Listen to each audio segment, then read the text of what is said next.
ఈ కార్యక్రమానికి నన్ను ఆహ్వానించడం నా అదృష్టంగా భావిస్తున్నాను. ఈరోజు ఈ కార్యక్రమం గురించి గత వారం రోజుల ముందే ఒకసారి వచ్చి కలవాలన్నా ఇక్కడ స్వామి వివేకానందది గారి కార్యక్రమం చాలా పెద్ద ఎత్తున చేస్తాం, మీరు రావాలని చెప్పడం జరిగింది. ఈ ఆహ్వానాన్ని మన్నించి అది నా అదృష్టంగా భావించి ఇక్కడికి రావడం జరిగింది. ఈరోజు గత 161 సంవత్సరాల క్రితమే జన్మించినటువంటి వివేకానంద గారు అప్పటి నుంచి యువజన దినోత్సవంగా ఈ రోజును పరిగణించబడుతుంది.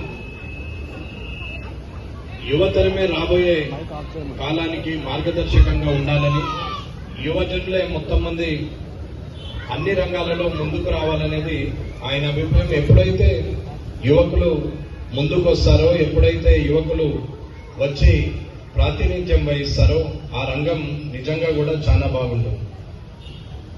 ఇప్పటి వరకు ఎవరమైనా సరే చాలా మంది యువకులు చదువుకున్నామా, ఉద్యోగం చేస్తున్నామా, మన పని ఏదో మనం చేసుకుంటున్నామా అనేది ఆలోచిస్తున్నారు. కానీ వారు సామాజిక బాధ్యత పట్ల, సమాజం పట్ల మా బాధ్యత ఏముంది, మేము నలుగురికి మార్గదర్శకంగా ఉండాలని ఆలోచించేవారు కొందరైతే కనీసం మనకు మనమే మార్గదర్శకంగా ఉండాలి, నేను చేసే దాంట్లో తప్పుండకుండా 10 మందికి చెప్పే స్థాయిలో నేను ఉండాలని యువకులందరూ ఆలోచించాల్సినటువంటి సమయం. అది వ్యాపార రంగమైన, రాజకీయ రంగమైన, క్రీడా రంగమైన, ఏదైనా సరే యువకులు తన బాధ్యతని ఈ సమాజం పట్ల బాధ్యతగా ఉండాలనేదే ఆలోచన. స్వామి వివేకానంద గారి జన్మదినాన్ని యువజన దినోత్సవంగా ఎందుకు జరుపుకుంటారు అనేది ఒక్కసారి మనం ఆలోచించుకొని, ఆయన ఆ కాలంలోనే ఏ వసతులు లేనప్పటికీ ఆయన ప్రతి దేశంలో ఆయన వచనాలు అందరికీ తెలియడం జరిగింది. కానీ ఇప్పుడు అన్ని వసతులు ఉన్న, టెక్నాలజీ పెరిగిన, ఫోన్కు పరిమితమైపోయి అక్కడి నుండి మాట్లాడడమే తప్ప, అక్కడి నుండి పోస్టులు చేయడమే తప్ప ప్రాక్టికల్గా సమాజంలో ఉన్నటువంటి సమస్యల పట్ల వాటికి బాధ్యత ఎవరు, దీనికి సమస్యకు పరిష్కారం ఏందని ఆలోచించే పరిస్థితిలో ఎవరు లేరు. నాకు ఎంతవరకు నేను సంతోషంగా ఉంటే దేశమంతా సంతోషంగా ఉన్నట్టే, నాకు బాధ అయిన రోజే దేశంలో బాధ ఉన్నట్టు అనుకునే పరిస్థితికి వచ్చింది.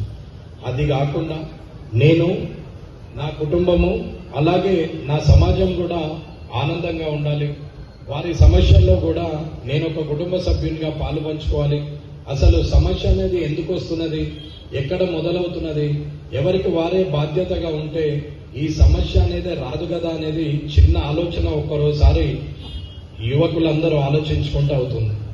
కానీ ఒక ఫోనే ప్రపంచంలాగా, ఆ ఫోనులో తప్ప, ల్యాప్టాప్లో తప్ప చదువుకున్నటువంటి యువకులు సమాజం పట్ల ఏమాత్రము బాధ్యతగా ఉండకుండా ముందుకు జరగడం అనేది చాలా రాబోయే కాలానికి ప్రమాదకరం అనేది నేను చెప్తున్నాను. ఏదైనా సరే చేదు మనకు ఉంటేనే మనకు తీపి అనేది తెలుస్తుంది. అలాగే ఏదైనా సరే ఒక మంచి ఉంటేనే దానికి చెడుకు అర్థం ఉంది, చెడు ఉంటేనే మంచికి అర్థం ఉంది. కానీ మనం ఏమాత్రము దాని గురించి ఆలోచించకుండా నేను, నా కుటుంబము, నేను బాగున్నానా, వీకెండ్స్లో ఎంజాయ్ చేసినా సరిపోతుంది అనుకునే పరిస్థితిలో వచ్చేసింది. ఎవరైనా పని చేస్తే ఉన్న దగ్గర నుంచి కామెంట్ చేయడం, ఉన్న వాళ్ళని ఏదైనా కించపరిచే ఆలోచనలు చేయడమే తప్ప సమాజంలో తన బాధ్యత, తన వంతు బాధ్యతగా ఎవరు ఆలోచించరు. ఒక వ్యక్తి చదువుకొని విదేశాలకు వెళ్ళిన తర్వాత తిరిగి మళ్ళీ ఎప్పుడో 4 సంవత్సరాలకు, 5 సంవత్సరాలకు, 10 సంవత్సరాలకు తిరిగి తన గ్రామానికో, తన ఉన్న ఈ ఏదైనా పట్టణానికో వస్తే, అరే ఇంకా ఏం కాలే, డెవలప్మెంట్ ఏం కాలేదు, అట్లనే ఉంది, ఇంకా మారలేరు, ఇంకా రోడ్లు మారలే, కనీసం పరిస్థితులు మారలేదు అని ఒక చిన్న మాట అనేసి ఏందో ఏమో ఫారెన్లో అయితే బాగుంది అని మాట్లాడతారు. కానీ మరి ఇక్కడ నా బాధ్యత ఏంది, మరి ఈ 10 సంవత్సరాలుగా నేనేమన్నా ఈ సమాజానికి సేవ చేసినామా అనేది ఒక చిన్న ఆలోచన చేయలేని పరిస్థితిలో చదువుకున్న వాళ్ళు ఉన్నప్పుడు ఇబ్బంది అవుతుంది. ఒక్కసారి యువకులు అందరూ ఆలోచించుకోవాలా. గ్రామీణ ప్రాంతాల్లో ఓటింగ్ పర్సెంటేజ్ 80% అవుతుంది. పట్టణ ప్రాంతాలకు వచ్చేసరికి అది 50%కి వెళ్ళిపోతుంది. గ్రామాల్లో కూడా కూలీ చేసుకునే వాళ్ళు, వ్యవసాయం చేసుకునే వాళ్ళు, శ్రమించి చెమటోడ్చి కష్టపడే వాళ్ళు ఉదయం 6 గంటలకు పోయి లైన్లో పడతారు. కొంచెం డబ్బున్నోడు 11-12 గంటలకు మెల్లగా బయలుదేరుతారు. ఇక చదువుకున్న వాళ్ళు లైన్ ఉంది కదా, లైన్లో నిలబడాలని చెప్పేసి ఫోన్ చూసుకుంటే సాయంత్రం 4 దాకా వెయిట్ చేస్తారు. 4 గంటలకి ఏం పోతాంలే, అయిపోయి ఉంటుంది, నేను ఒక్కరిని వేస్తేనే వాళ్ళు గెలిచేది ఉందా, నేనేమేస్తేనే అవుతుందా, నేనేసినా ఎవరేసినా ఎవడు గెలిచినా వాడు అట్లనే ఉంటాడు, ఏమాత్రం మార్పు రాదు అని ఇన్నే కూర్చుంటాడు.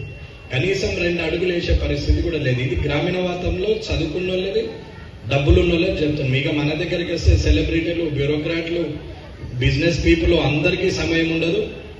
వారు కూడా 50% వస్తుంది. కావాలంటే మీరు గమనించవచ్చు, బిలో పవర్టీ లైన్లో స్లమ్ పీపులే ఓట్లు వేస్తారు. ఎక్కువ మటుకు ఉన్నోళ్ళ ఇళ్లకి వెళ్ళి బయటకు వచ్చి మళ్ళీ ఓట్లు వేయాలంటే ఓటేసే పరిస్థితి ఉండదు. ఇక సగం పాయింట్లు హాఫ్ కటింగ్లు ఉన్న వాళ్ళకైతే సమయం ఉండదు. రాత్రి పొద్దున లేట్ అవుతుంది, లేచి మధ్యాహ్నం లేచి వచ్చి ఓటేసే సమయానికి ఏం పోతాంలే అని చెప్పేసి వీళ్ళు ఇన్నే ఉంటారు. ఇది చాలా సమస్యగా ఉంది. ముఖ్యంగా బిలో 30 ఉన్న వాళ్ళు ఓటింగ్ ప్యాటర్న్ కు వచ్చే పరిస్థితి లేదు. వివేకానంద గారు చెప్పిన ఆ పుస్తకంలో ఆయన చెప్పిన మాటలు మీరు ఒక్కసారి చదువుకుంటే అర్థమవుతుంది. బాధ్యత అనేది ఎంత ఉంది, మనం బాధ్యత రాహిత్యంగా ఉన్నామా లేదా అనేది. ఎంతసేపు ఎదుటివాని మీద కామెంట్ చేయడం తప్ప తన బాధ్యత ఏందో అనేది తెలుసుకోలేని పరిస్థితిలో యువకులు ఉన్నన్ని రోజులు ఏ రంగమైనా ఇలాగే ఉండే పరిస్థితి వస్తుంది. కాబట్టి దయచేసి యువకులు యువజన దినోత్సవం రోజు వారు ఇది నాది, నా ఓటుతోనే మార్పు రావచ్చు అని అనుకున్నప్పుడు, నేను పాల్గొంటేనే ఆ కార్యక్రమం దిగ్విజయం కావచ్చు అని అనుకున్నప్పుడు, ఇది నాది, నేను చెయ్యొచ్చు, ఎవరో ఏం అవసరం ఉంది, నాంతకు నేను పోయి వివేకానంద జయంతికి కానీ ఫ్రీడమ్ ఫైటర్స్ జయంతికి కానీ ఒక 20 రూపాయలు పెట్టి ఒక దండ, బంతిపూల దండ తీసుకుపోయి నేను వాళ్ళకి నివాళులు తెలుపుతానే పరిస్థితిలో ఉండాలి. ఆఖరికి ఎంత స్థితికి దిగజారిపోయినామంటే 15వ ఆగస్టు 26వ జనవరి కూడా కనీసము జెండాకు పోయి దండం పెట్టుకునేంత సైల్యూట్ చేసేంత సమయం లేని పరిస్థితికి వచ్చింది. ఆదివారాలు మటన్ కోసం 6 గంటలకు పోయి డబ్బాలు పెట్టి 2 గంటలు నిలబెడతారు మటన్ కోసమే. కానీ జెండా కాడికి పోయి ముఖం కడుక్కున్నావా, స్నానం చేసినావా అవసరమే లేదు, పోయి ఒక్కసారి ఇట్లా సైల్యూట్ కొట్టి రావాలనే ఆలోచన కూడా లేకుండా ఇవాళ జెండా వందనం అంటే ఒక కార్పొరేటర్దో, ఒక రాజకీయ నాయకుడిదో, లేకుంటే ఒక అధికారిదో అనే పరిస్థితికి వచ్చింది తప్ప ఎవ్వరు కూడా జెండాకు దండం పెడదామనే ఆలోచన లేదు. మరి దానికి ఎందుకు పెట్టాలి అంటే, అది మనం ఇవాళ ఈ నడి రోడ్లో టెంట్ వేసుకొని మీటింగ్ పెట్టుకున్న ఏమనని ప్రజాస్వామ్యం ఇచ్చినటువంటి మహానుభావుల ప్రాణత్యాగాల వల్ల దొరికినటువంటి స్వాతంత్రం అది. ఆ స్వాతంత్రాన్ని కూడా కనీసము స్మరించుకోవడానికి సమయం లేని జన్మ నా దృష్టిలోనైతే జన్మ కాదు. మీరు నన్ను ఏమనుకున్నా పర్వాలేదు అన్న. ఏదున్నా ఆడోళ్ళకైతే పొద్దున్న లేవగానే రోజట్లాగానే మళ్ళా ఆ రోజు కూడా పనే ఉంటుంది అనుకుందాం. కనీసం 15 నిమిషాలు పాలు పోసన్లాడ పడేసి ఇంట్లో చీపురు గడ్డలు పక్కన పెట్టి ఆ జెండాకు ఒక 5 నిమిషాలు మొక్కేద్దామనే ఆలోచన వాళ్ళు మానేశారు. మగవాళ్ళకైతే పెద్ద మనుషులు 60 ఏళ్ళు 70 ఏళ్ళు ఉంటే తప్పదు కాబట్టి పోయి మొక్కేస్తారు. ఇక నాలాంటి రాజకీయ నాయకుడు కద్దరు బట్టలు తెల్లవేసుకొని పోయి వాళ్ళు మొక్కేస్తారు. అధికారికి తప్పదు కాబట్టి ఆయన వచ్చి మొక్కుతాడు. కానీ ఇక మిగతా వాళ్ళందరికీ ఎవరి పనులు వాళ్ళకుంటే పొద్దున్నే దుకాణాలు తెలుసుకోవాలా, మధ్యాహ్నం వ్యాపారం చేసుకోవాలా.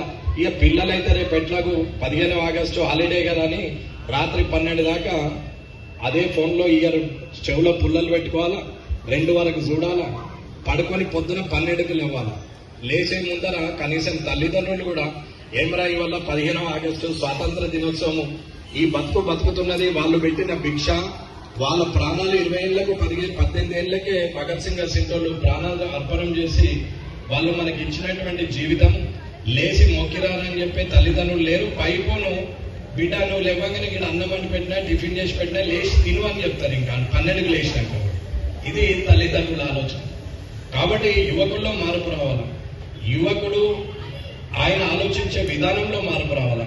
20 ఏళ్లకే ప్రాణాలు ఇచ్చి స్వాతంత్రం కోసము త్యాగం చేసినటువంటి లక్షలాది మంది ప్రాణత్యాగం చేస్తే ఇవాళ మనం ఈ రకంగా ఉంటున్నాం అనేది ఒకసారి గమనించి కనీసం వచ్చే 26వ జనవరి కన్నా అన్ని ఊర్లలో కానీ, అన్ని పట్టణాల్లో కానీ, అన్ని కార్పొరేట్ డివిజన్లో కానీ జెండావిష్కరణ చేస్తున్న దగ్గరికి కనీసం ఇంటికి తాళం వేసి పోయి మొక్కొచ్చే పరిస్థితి ఏనాడైతే వస్తుందో ఆనాడు 100% మన భారతదేశంలో కరప్షన్ అవుతుంది, బాధ్యత ఉన్నది, ఖచ్చితంగా బాగుపడతామని తెలియజేసుకుంటూ ఈ అవకాశం ఇచ్చినటువంటి పెద్దలందరికీ అన్యదా భావించద్దు, ఈయనని పిలిస్తే ఏదో చెప్పిపోతున్నాడని నేను నా మనసులో ఉన్న మాట చెప్తున్నా.